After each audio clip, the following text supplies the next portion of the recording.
السلام علیکم عزیز طلبہ، آج میرا 17واں لیکچر ہے جماعت ہفتم کے لیے۔ منگل کا دن ہے، 7 تاریخ ہے، 7واں مہینہ ہے 2020 ایئر۔ اب ہم نے ٹاپک شروع کیا تھا میرے ابا جان، جس میں علامہ اقبال کے بیٹے جسٹس جاوید اقبال نے اپنے اور اپنے والد کے تعلقات کے بارے میں بتایا ہوا ہے کہ کیسے تھے میرے ان کے ساتھ۔ کہتے ہیں میں ان سے محبت کم اور ان سے خوف زیادہ کھاتا تھا۔ میں اپنی والدہ سے بھی بلا ناغہ روز مار کھاتا تھا۔ یہ میں پچھلا خلاصہ سنا رہی ہوں اگلا پڑھنے کے لیے، ٹھیک ہے۔ مار کھاتا تھا کیونکہ میں بہت زیادہ شرارتی تھا۔ انہوں نے اپنی ایک شرارت تحریر کی ہے کہ مجھے مٹھائی کھانے کو دلا، ایک آنا روزانہ ملتا تھا۔ مجھے پیسے میرے پاس ختم ہو چکے تھے اس دن کے، تو مٹھائی والا آیا تو میں نے اپنی والدہ سے منتیں کی، لیکن انہوں نے جواب انکار کر دیا، انہوں نے پیسے نہیں دیے۔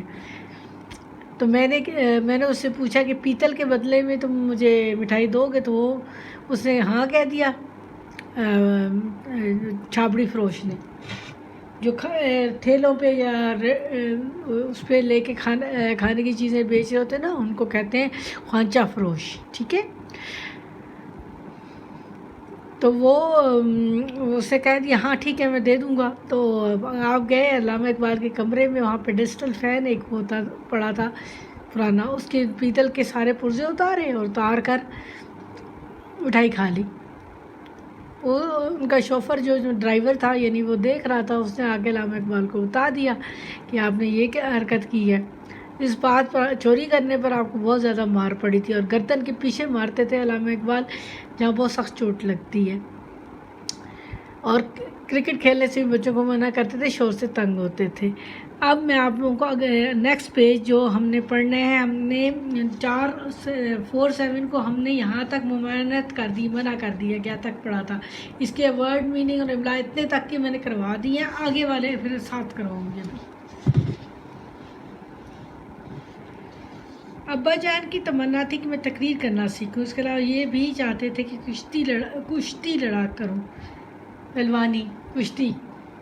تمنا، خواہش، اس سلسلے میرے گھر میں ایک اکھاڑا جس میں وہ پریکٹس کرتے ہیں، مشق کرتے ہیں پہلوان لوگ، کھدوایا گیا نرم مٹی کر کے، اس کو ایک سرکل سا بنا دیا جاتا ہے جس میں وہ لوگ پریکٹس کرتے ہیں۔ پھر بڑی عید کے دن مجھ سے ہمیشہ تلقین کرتے، بڑی عید قربانی والی عید، عید الاضحیٰ، تاکید کرتے تھے کہ بکرا ذبح ہوتے وقت میں موجود رہوں، لیکن ان کا اپنا یہ حال تھا کہ کسی قسم کا خون بہتے نہ دیکھ سکتے تھے۔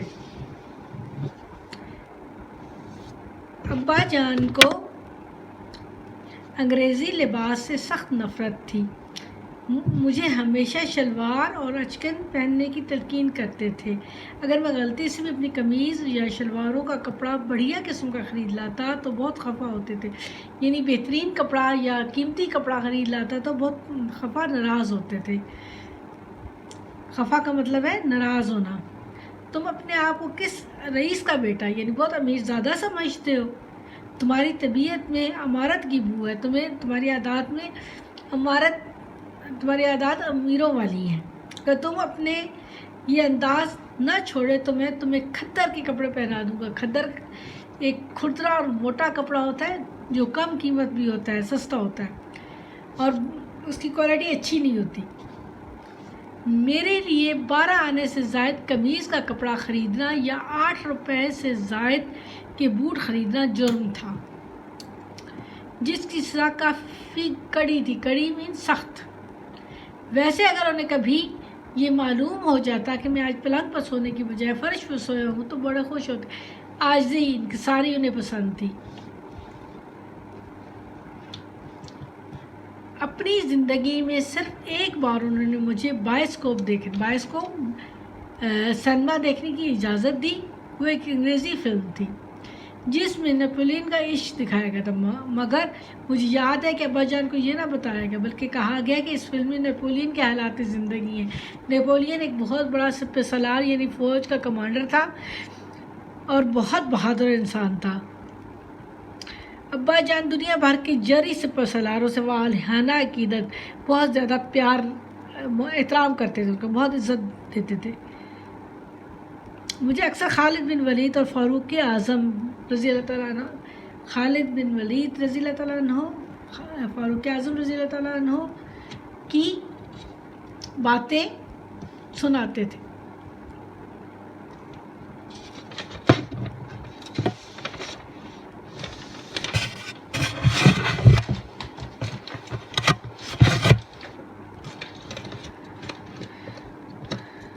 باتیں سنایا کرتے تھے۔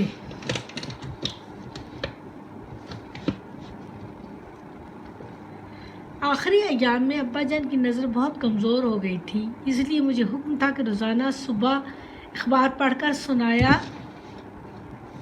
کروں۔